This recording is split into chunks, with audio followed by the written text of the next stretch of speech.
Buenas noches. Es un gusto para mí estar con ustedes en el Centro de Estudios Constitucionales del Tribunal Constitucional del Perú para presentarles el tema Comisión de Venecia 30 años. Debo empezar agradeciendo a los organizadores de este evento, particularmente al doctor Ernesto Blume Fortini, director del Centro de Estudios Constitucionales, por su cordial invitación. Hablaré aquí a título personal. Lo que diga no comprometerá al Tribunal Constitucional ni a la Comisión de Venecia, que integro como representante del Perú desde hace casi 4 años. Dicho esto, paso a abordar el tema que nos convoca esta noche. Primero, la Comisión de Venecia y el Consejo de Europa. Oficialmente, la Comisión de Venecia se llama Comisión Europea para la Democracia a través del Derecho. Se le conoce como Comisión de Venecia porque es allí donde realiza sus sesiones plenarias y adopta sus opiniones. La Comisión de Venecia es un órgano del Consejo de Europa. Este, a su vez, representa uno de los dos grandes procesos de integración europea. El otro es la Unión Europea. Ambos procesos tienen semejanzas, pero también diferencias. El Consejo de Europa es más antiguo que la Unión Europea. El Consejo de Europa nace por el Tratado de Londres de 1949, después de la Segunda Guerra Mundial. La Unión Europea por el Tratado de Maastricht de 1993, después de la Guerra Fría. La sede del Consejo de Europa, incluyendo a la Secretaría de la Comisión de Venecia, está en Estrasburgo, en Francia, en la frontera con Alemania. La de la Unión Europea en Bruselas, Bélgica. Órgano representativo del Consejo de Europa es la Asamblea Parlamentaria, integrada por delegaciones de los 47 países miembros de la Unión y de la Unión Europea es el Parlamento Europeo, que reúne a representantes elegidos directamente por los ciudadanos de estos. Otro órgano del Consejo de Europa es el Tribunal Europeo de Derechos Humanos. Sin embargo, a diferencia de la Comisión de Venecia, emite sentencias vinculantes. Esta solo opiniones que pueden o no ser tomadas en cuenta. 2. Propósito y estructura. La Comisión de Venecia nació el 10 de mayo de 1990 en el contexto de la caída del muro de Berlín por acuerdo de 18 países con el propósito de asesorar a los países del este de Europa en el diseño de sus nuevas constituciones, una vez superado el comunismo. Su nombre señala su objetivo más amplio: apuntalar la democracia a través del derecho. Es la democracia constitucional, no la democracia a secas, la forma de organización política que la Comisión de Venecia promueve. Hoy, la Comisión de Venecia puede ser definida como un organismo internacional de consulta sobre reformas constitucionales o legislación en temas de instituciones democráticas, derechos fundamentales, justicia constitucional y procesos electorales. La Comisión de Venecia absuelve consultas de los países miembros y de organismos internacionales. En el primer caso, solo acepta consultas formuladas por autoridades nacionales, no subnacionales, llámese regionales o locales. En el segundo, requiere permiso del Consejo de Europa para absolverlas. Hoy, la Comisión de Venecia está integrada por 62 representantes de igual número de países miembros. De estos, 47 son europeos y 15 son no europeos. De estos, a su vez, 7 son americanos: Brasil, Canadá, Costa Rica, Chile, Estados Unidos, México y Perú. Cada país miembro elige a un representante y a un alterno. Sin embargo, el representante o el alterno participan en las actividades de la Comisión de Venecia a título personal, sin comprometer con sus opiniones al país del que provienen. Cada país decide también cómo elige a su representante. Varios se lo encargan a su Tribunal Constitucional o equivalente, como Brasil, Chile o Perú. Otros prefieren que su Cancillería elija a su representante o designe a la entidad encargada de hacerlo.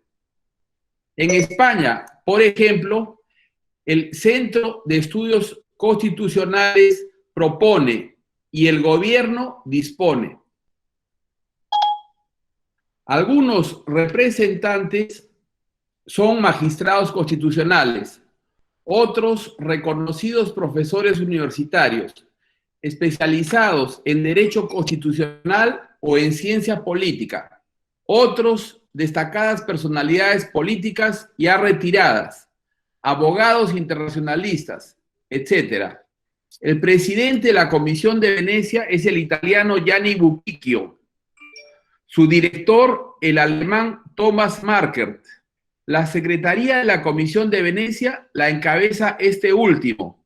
Recientemente anunció su retiro al haber llegado a la edad de jubilación. La Comisión de Venecia realiza sus sesiones en la Escuela Grande de San Juan Evangelista. Sin embargo, eventualmente realiza también algunas actividades en otras partes. En 2 oportunidades, por ejemplo, se realizaron seminarios suyos en el Perú, una vez en Arequipa en el 2013 y otra vez en Lima en 2016. 3. Modus operandi. La Comisión de Venecia adopta sus opiniones en 4 sesiones plenarias presenciales. Estas se realizan en marzo, junio, octubre y diciembre. Duran un día y medio, todo el viernes y mitad del sábado. Estas plenarias son precedidas por sesiones los días jueves de las subcomisiones temáticas o regionales, que efectúan ajustes a los borradores preparados por los respectivos ponentes. Muy eventualmente, las subcomisiones son precedidas de algún seminario los días miércoles. El número de opiniones aprobado en cada sesión plenaria varía mucho, pero el promedio es de 8. Excepcionalmente, en junio pasado se aprobaron 12 opiniones atendiendo solicitudes de 10 países. Los borradores de las opiniones son preparados por grupos de 3 a 7 ponentes. Estos son convocados por el presidente de la Comisión de Venecia de entre sus miembros, acaso tomando nota de sus intervenciones en los debates en las sesiones plenarias y o de su disponibilidad. La Secretaría coordina el trabajo de los ponentes, alcanzándoles la bibliografía disponible. Los ponentes también suelen efectuar una visita al país que les requiere opinión para recoger información de primera mano. Los ponentes intercambian pareceres por correo electrónico durante los viajes o en los intermedios de las plenarias. El borrador de opinión toma forma poco a poco hasta que se agenda su adopción por el Pleno, previa discusión en la subcomisión correspondiente. En el Pleno, los debates son en inglés. A las autoridades de los países que solicitan una opinión se les permite participar como invitados en el idioma que deseen, encargándoseles la traducción simultánea al inglés. También se usa y hay traducción al francés. El control del tiempo es muy estricto. Los borradores de opinión son presentados por uno de los ponentes en un máximo de 7 minutos. Luego se aceptan comentarios por no más de 3 minutos cada uno. Los ponentes pueden aceptar o rechazar las sugerencias. Finalmente, se vota la adopción de cada opinión. Cada representante tiene un voto. Considerando que se trata de opiniones y no de resoluciones, no hay posibilidad de dejar constancia de los votos singulares. En sus 30 años de funcionamiento, la Comisión de Venecia ha emitido un total de 997 opiniones, casi 1000 opiniones, para 52 países y otros órganos del Consejo de Europa. Todas ellas son de acceso público en su página web. 4. Opiniones. Ciertamente, los estados-nación son las organizaciones políticas fundamentales del mundo contemporáneo. Los organismos internacionales no pueden sustituirlos, sino solo complementarlos.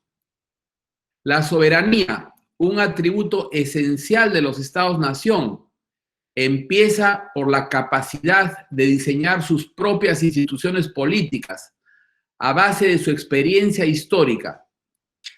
Sin embargo, al hacerlo, el derecho comparado resulta útil.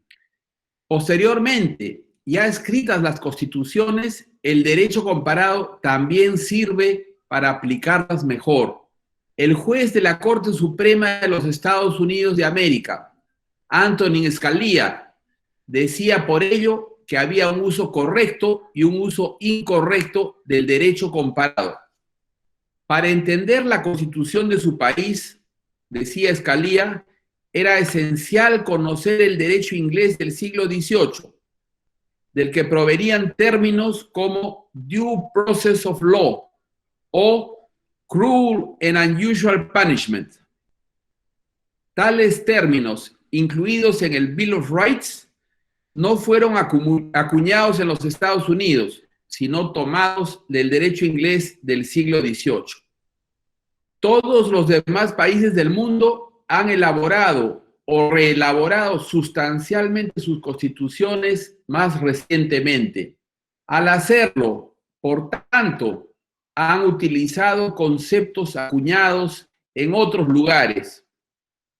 Para conocer su contenido, por tanto, resulta necesario qué significan en ellos. Las opiniones de la Comisión de Venecia tratan de esclarecer el contenido y el alcance de las instituciones constitucionales.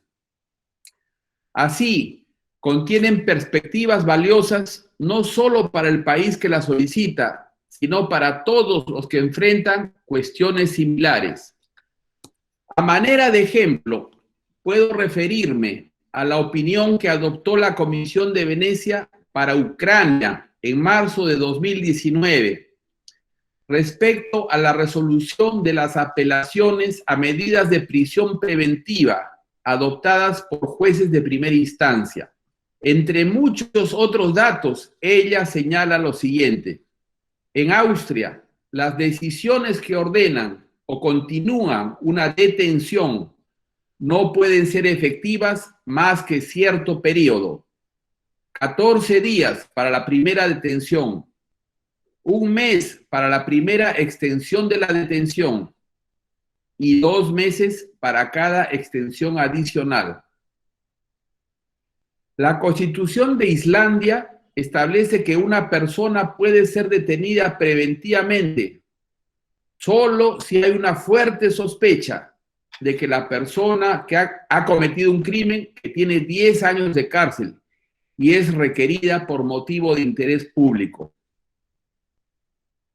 En Italia, si la Corte de Revisión falla en decidir dentro de 10 días la apelación presentada, la orden de detención original deja de tener efecto. En Rumanía, el arresto preventivo puede ser ordenado o extendido por un máximo de 30 días y la duración total de un arresto preventivo durante una investigación criminal no puede exceder de 180 días.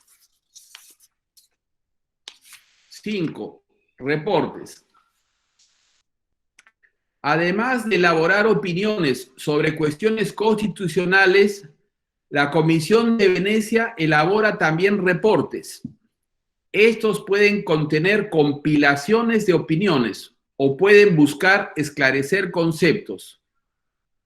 Un ejemplo de esto segundo es el Rule of Law Checklist, adoptado en marzo de 2016. En este se precisan 5 criterios de verificación del Estado de Derecho, un concepto central en la teoría constitucional y política. Estos criterios son los siguientes. 1. Legalidad. El Estado de Derecho requiere no solo que hayan leyes, sino que éstas sean efectivamente cumplidas en la vida social, cabalmente aplicadas por la Administración de Justicia y el aparato coactivo del Estado.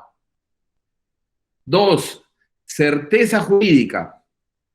Tanto la legislación como las decisiones judiciales deben ser no solo accesibles, sino también estables y consistentes. El derecho debe ser conocido y predecible. 3. Prevención del abuso del poder. Las autoridades estatales no deben poder actuar arbitrariamente. La discrecionalidad administrativa debe ser controlada judicialmente y esta constitucionalmente. 4. Igualdad ante la ley. Bajo el Estado de Derecho, todos deben ser tratados igual, sin importar su raza, color, sexo, idioma, religión, opinión política o de otra índole. Y 5. Acceso a la justicia, que incluye tanto la independencia e imparcialidad de los magistrados como el respeto al debido proceso y a la presunción de inocencia. En junio pasado, la Comisión de Venecia tomó nota asimismo de un documento preparado por 5 de sus miembros sobre el respeto a la democracia, los derechos humanos y el Estado de Derecho durante los estados de emergencia. En su conclusión indica que 121. Los poderes de emergencia que cumplen con el Estado de Derecho tienen importantes garantías inherentes contra el abuso del poder. Los principios de necesidad, proporcionalidad y temporalidad. El respeto de estos principios debe estar sujeto a un control parlamentario efectivo y no partidista, y a un control judicial significativo por parte de tribunales independientes. 122.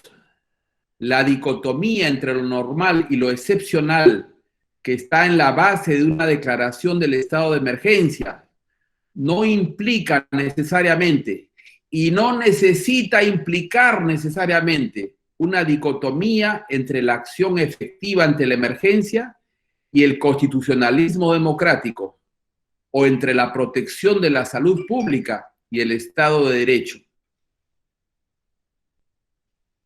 Pensar es comparar, decía el gran poeta y pensador mexicano Octavio Paz. Evidentemente, estas perspectivas nos dan mucho que pensar a los peruanos y sobre todo a los magistrados del Tribunal Constitucional. 6. El Perú y la Comisión de Venecia. En sus 12 años de filiación a la Comisión de Venecia, el Perú ha solicitado su opinión solo 2 veces. El 2012, respecto a los elementos que configuran los crímenes de lesa humanidad. El 2019, respecto a hacer cuestión de confianza sobre propuestas de reforma constitucional. La primera opinión fue solicitada por el Tribunal Constitucional para resolver el caso El Frontón. La segunda, por el presidente del Congreso de la República, frente a la propuesta de reforma política formulada por el presidente de la República. Si se compara esta opinión con el voto que emití en el conflicto competencial sobre la disolución del Congreso, resulta muy claro que no comparto todo lo dicho en ella. A mi criterio, nuestra Constitución no permite hacer cuestión de confianza sobre reformas constitucionales. A pesar de ello, pienso que la conclusión de tal opinión acierta al indicar que, en derecho comparado, es inusual vincular las reformas constitucionales a una cuestión de confianza. Todo proceso de reforma constitucional debe preservar el principio de separación de poderes y el requisito de controles y equilibrios entre el presidente y el Congreso. El poder del presidente de vincular una cuestión de confianza a reformas constitucionales puede crear el riesgo de ser utilizado para alterar este equilibrio.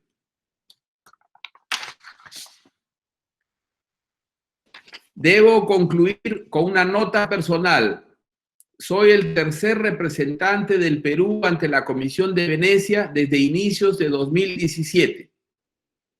Fui elegido a propuesta del entonces presidente del Tribunal Constitucional, doctor Manuel Miranda, aquí presente, y por acuerdo unánime y generoso de mis colegas. Mi antecesor fue el doctor Óscar Urbiola, 2013-2016. A este debo agradecerle haberme vinculado en las actividades de la Comisión de Venecia antes de ser nombrado representante. Al solicitarme, le ayudara a organizar 2 eventos que se realizaron en Lima el 2016. Ya elegido representante, he sido ponente en 2 opiniones. El 2017 fui uno de los 5 ponentes de la opinión solicitada por la OEA sobre la convocatoria a una asamblea constituyente en Venezuela por el presidente Nicolás Maduro. Esta opinión tuvo un gran impacto.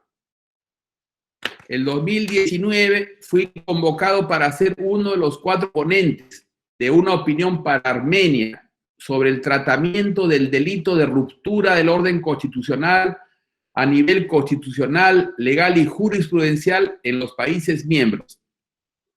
Esta opinión se aprobó recién en junio pasado. En diciembre de 2017, por otro lado, el Pleno de la Comisión de Venecia me eligió presidente de la Subcomisión para América Latina para el periodo 2018-19. Posteriormente, en diciembre de 2019, fui elegido vicepresidente para el periodo 2020-21. En todos estos puestos he buscado transmitir de la manera más seria y efectiva posible el compromiso del Perú con la democracia a través del derecho. Muchas gracias. Gracias, doctor. A continuación, La doctora Susana Esther Victoria Tábara Espinosa, directora académica del SEC, dará lectura a algunas preguntas del ciberauditorio. Doctora, adelante. Buenas noches con todos. Doctor Sardón, el señor Robert José Huaripuma Chacaliasa me comenta y pregunta lo siguiente. La Constitución peruana no establece ninguna limitación explícita respecto a las cuestiones que pueden estar vinculadas a una cuestión de confianza. Corresponderá al Tribunal Constitucional decidir si las propuestas de enmiendas constitucionales pueden estar vinculadas a una cuestión de confianza. En el derecho comparado, vincular los cambios constitucionales a una cuestión de confianza es inusual. Le formulo la siguiente pregunta. ¿Qué acciones ha tomado el Tribunal Constitucional respecto a esto? Renglón seguido dice, asimismo, sería importante y le solicito que pusiera a disposición de la comunidad académica la información de su interesante ponencia. Bueno, muchas gracias por la pregunta. Efectivamente, en su opinión sobre vincular la cuestión de confianza a reformas constitucionales, a propuestas de reforma constitucional, la Comisión de Venecia concluyó lo que usted señala, ¿no? Diciendo que la Constitución del Perú no establecía límites a ello. Yo respetuosamente he discrepado de esa opinión, ¿no? Sin embargo, como es de público conocimiento, la mayoría de mis colegas coincidió con esa opinión de la Comisión de Venecia en ese aspecto, ¿no? Entonces, así está en la sentencia que se dio en la cuestión competencial a principios de este año, ¿no? Entonces, eso ya está definido de esa manera. Después, con mucho gusto, yo voy a publicar el texto que he leído para ustedes sobre los 30 años de la Comisión de Venecia. No sé si hay otra pregunta, Susana. Doctor, eso es todo en cuanto a las preguntas. Muy bien. Bien. Bueno, sí. Muchas gracias. Les agradezco mucho. A usted, doctor. Doctor José Luis, vamos a continuar con el programa, por favor. Sí. A continuación, tenemos palabras de nuestro director general del Centro de Estudios Constitucionales, magistrado Ernesto Blume Fortini. Adelante, doctor. Muchas gracias. Buenas noches. Un saludo muy especial a la magistrada presidenta del Tribunal Constitucional del Perú, la doctora Marianela Ledesma Narváez, al magistrado José Luis Sardón de Taboada, que es miembro del Tribunal Constitucional, y también nos acompañan los magistrados Augusto Ferrero Costa, vicepresidente del Tribunal Constitucional, y Manuel Miranda Canales, magistrado del Tribunal Constitucional, además de algunas autoridades presentes, a las cuales saludo en forma muy especial, y a todos los participantes en este evento académico. En primer lugar, yo quiero agradecer muy sinceramente al doctor José Luis Sardón de Taboada por su excelente exposición, que en términos concretos, breves, concisos y precisos, nos ha dado un panorama de lo que es la Comisión de Venecia, de cuáles son sus objetivos y del rol que viene cumpliendo como ente que permite un cambio de posiciones, de ideas, de planteamientos a través del concurso de representantes de muchos países para lograr lo que podríamos denominar una conciencia constitucional mundial, y de esta forma ir afincando democracia, ir afincando Estado de Derecho, ir contribuyendo al fortalecimiento institucional e ir construyendo en un nivel mundial lo que podríamos denominar una conciencia de los pueblos, de la importancia y trascendencia que tiene la norma suprema de la República. Y por lo tanto le reitero mi cordial agradecimiento.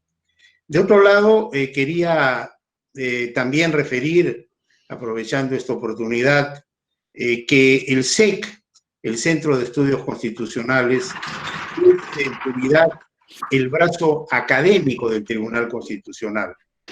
No nos olvidemos que el Tribunal Constitucional, además de su función netamente jurisdiccional, que consiste en la resolución de conflictos de naturaleza constitucional, que tienen que ver con la defensa de los derechos fundamentales y la garantía de su vigencia efectiva, y que tienen que ver con la defensa de la Constitución en cuanto a su jerarquía normativa como norma suprema y por lo tanto cumplible y exigible sin excepción alguna a todos los que conformamos la comunidad, la sociedad peruana.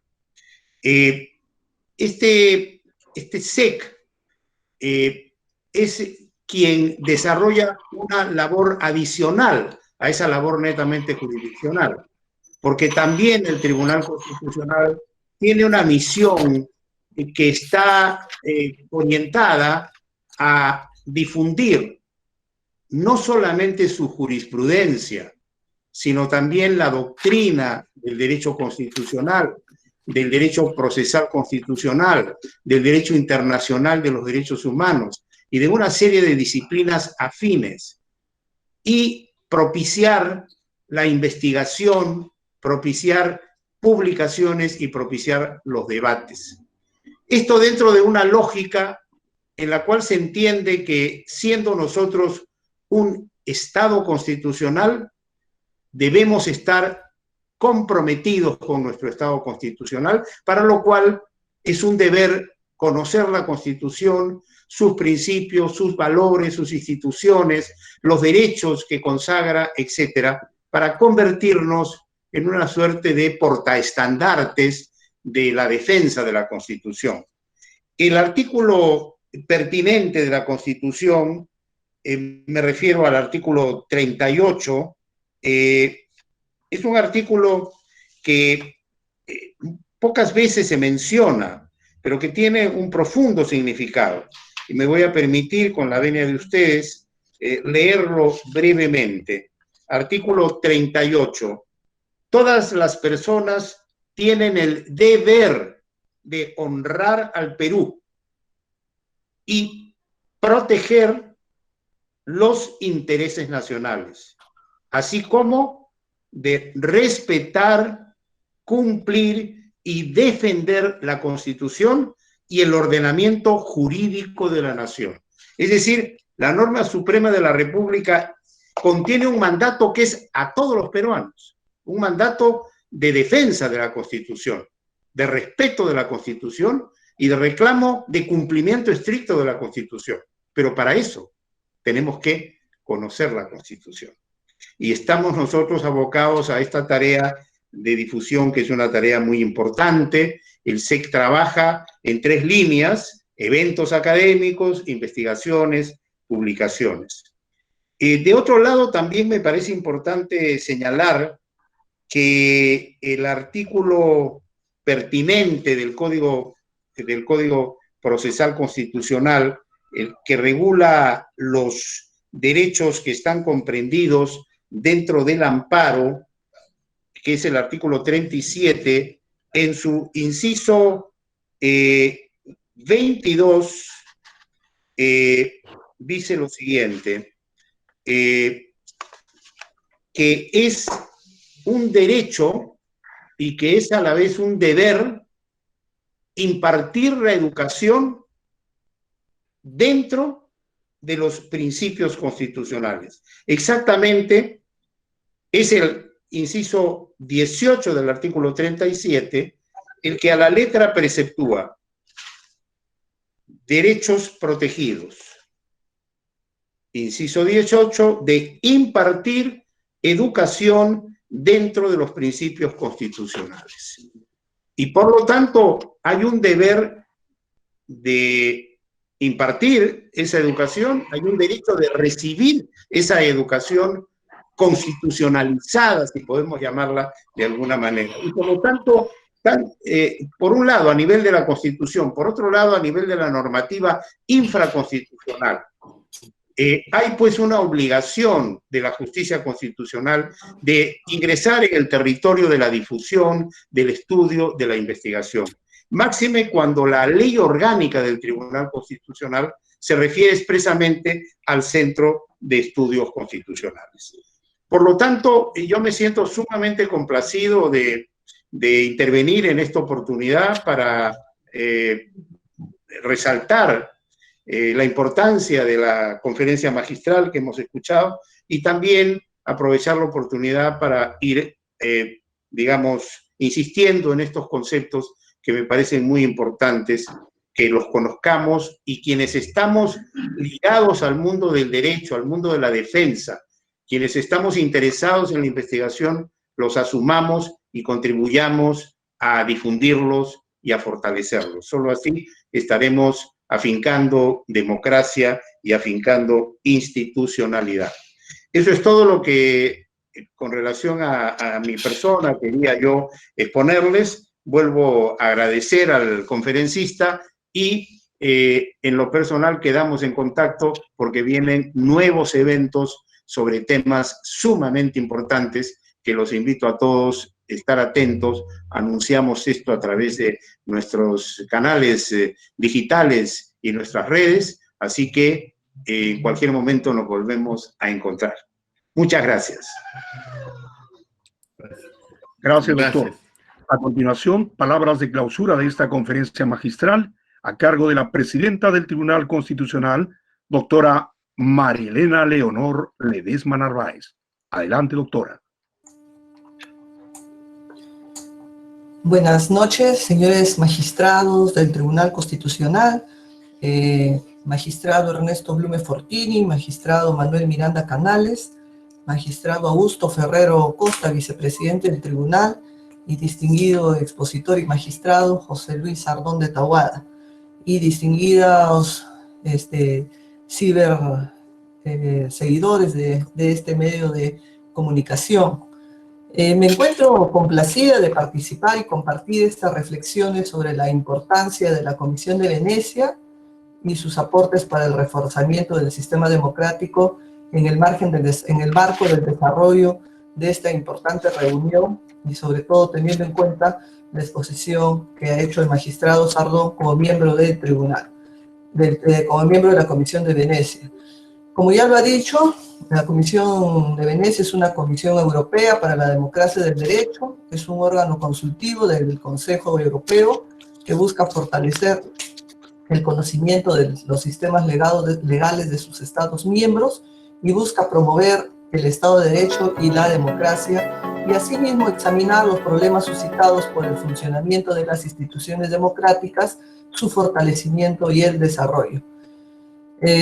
También el magistrado Sardón de Tahuada ha hecho referencia en su intervención que el Perú acudió a la Comisión de Venecia ya en el año 2011 a solicitud del Tribunal Constitucional para que emita una opinión consultiva sobre el tema de los delitos de lesa humanidad y la prescripción de estos con respecto a la sentencia del conocido caso El Frontón. La opinión de la Comisión de Venecia fue incorporado con el informe respectivo de un amicus curiae y fue de tipo ilustrativa. Y el siguiente caso, también al que ha hecho referencia el magistrado Sardón, fue a raíz del pedido de opinión formulado por el Congreso en el año 2019, septiembre de 2019, sobre la reforma constitucional de adelanto de elecciones ante la posibilidad de que sea sometida a una cuestión de confianza. Como es de conocimiento, la opinión fue respondida en la que se señaló que el Tribunal Constitucional es el llamado a decidir si las propuestas de enmiendas constitucionales pueden estar vinculadas a una cuestión de confianza, entre otros aspectos. La verdad que para intervenir en este evento, siempre pensé qué temas importantes podríamos decir a manera de clausura al tratar sobre este tema de la Comisión de Venecia y sobre todo luego de la tan brillante exposición del magistrado Sardón. Y he dado una mirada, una pequeña pincelada a dos temas que nos puede de repente tener la curiosidad de lo que ha dicho la Comisión de Venecia, sobre todo en temas de crisis sanitaria y temas de momentos electorales. Y tal es así que a fines de mayo pasado, en plena pandemia del COVID-19, se refirió al respeto de la democracia, los derechos humanos y el Estado de Derecho durante los estados de emergencia, y de la que se emitió algunas conclusiones que los voy a compartir porque me parecen muy importantes para el momento en que vivimos. Decía la comisión, o dice la comisión, que los poderes de emergencia que respetan el Estado de Derecho tienen incorporados importantes garantías contra el abuso, los principios de necesidad, proporcionalidad y temporalidad. Y el respeto de estos principios debe estar sujeto a un control parlamentario efectivo, imparcial, y a un control judicial significativo por parte de los tribunales independientes, dice la comisión. Además, establece que la dicotomía entre la normalidad y la excepción que está en la base de la declaración del estado de emergencia no implica necesariamente y no tiene por qué implicar una dicotomía entre la acción eficaz contra la emergencia y el constitucionalismo democrático, o entre la protección de la salud pública y el Estado de Derecho. Dice algo también muy interesante sobre los motivos para declarar un estado de emergencia. Una precondición necesaria para declarar el estado de emergencia debería ser que las facultades previstas por la legislación normal no basten para hacer frente a la situación. Dado que el estado de emergencia está concebido para situaciones excepcionales, solo debe aplicarse en casos de amenazas verdaderamente excepcionales. Por el contrario, no debe aplicarse en caso de amenazas muy desafortunadas, dramáticas por más que sean, endémicas de las sociedades modernas y nunca puedan erradicarse completamente, como por ejemplo la delincuencia, los ataques terroristas, etc. Sin embargo, la línea entre los dos escenarios no puede trazarse en abstracto. En la parte introductiva de su opinión sobre la lucha contra la pandemia del COVID-19, la Comisión de Venecia informó que muchos países han tenido que recurrir a los poderes de emergencia y a la inmensa magnitud del desafío planteado por la pandemia exige una gran capacidad de recuperación democrática a fin de evitar que los poderes de emergencia restrinjan los derechos fundamentales y entre el conflicto con el Estado de Derecho. Por otra parte, se espera que los estados anticipen los peligros pertinentes y sean proactivos y adopten de antemano medidas que consideren apropiadas, aplicando el principio de precaución. La reflexión sobre los desafíos que plantean los estados de emergencia continúa y ante la situación de emergencia puede utilizarse el mutatis mutandis. Y otro tema que también me parece importante de resaltar es el tema de las elecciones, de la actividad política en los estados de emergencia, ¿no? En circunstancias ordinarias se celebran elecciones periódicamente. Y al respecto detalla la comisión que hay que tener en cuenta las diferentes modalidades de votación, como el voto por correo, las urnas móviles y el voto por internet. En los casos en que los votantes puedan votar sin acudir a colegios electorales, las elecciones pueden celebrarse sin grandes riesgos el día de la elección. De ser útil para reducir riesgos, es posible prolongar el tiempo de votación de un día de elecciones a varios días. Sin embargo, esto puede causar problemas para la seguridad de las urnas y un mayor nivel de riesgos para los órganos de gestión electoral. Ahora dice, si la votación por internet ha sido solo uno de los muchos medios posibles para votar, la exclusión de otros medios puede dar lugar a una participación activa en las elecciones de quienes están acostumbrados a votar por internet, pero no de las personas que no están tan acostumbradas a votar por internet, principalmente los votantes de edad avanzada. Esto puede repercutir en los resultados de las elecciones. Sin embargo, si solo se permitiera la votación por internet, no es tan improbable que participen los votantes de grupos vulnerables y las personas de edad avanzada, por lo que los resultados de la elección tenderían a los partidos políticos apoyados por votantes de la clase media alta y superior. El voto por delegación, dentro de un marco jurídico claro, podría ofrecer una opción más para que las personas mayores y los grupos vulnerables participen en una elección sin tener que visitar un lugar de votación. es posible prever modalidades de votación excepcionales durante un estado de emergencia.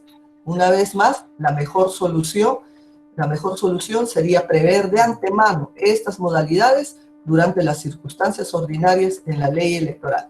Sin duda, estas reflexiones van a enriquecer el proceso democrático ante este nuevo proceso electoral y las acciones actuales y las acciones que debe tomar cada estado ante las actuales circunstancias derivadas por el COVID-19. Son pequeñas pinceladas que he compartido en esta fase de cierre de este excelente evento que promueve el Centro de Investigaciones Constitucionales y bajo la presidencia o dirección del magistrado Ernesto Blume Fortini, y no me queda más que reiterar mi felicitación por esta nueva dinámica que está dando al Centro de Estudios Constitucionales, y de igual manera también mi felicitación al magistrado José Luis Sardón de Taboada por su excelente intervención. Informalmente declaro clausurado este evento y bueno, y esperemos que nos sigamos encontrando para otros eventos más que el Centro de Estudios Constitucionales va a promover. Gracias.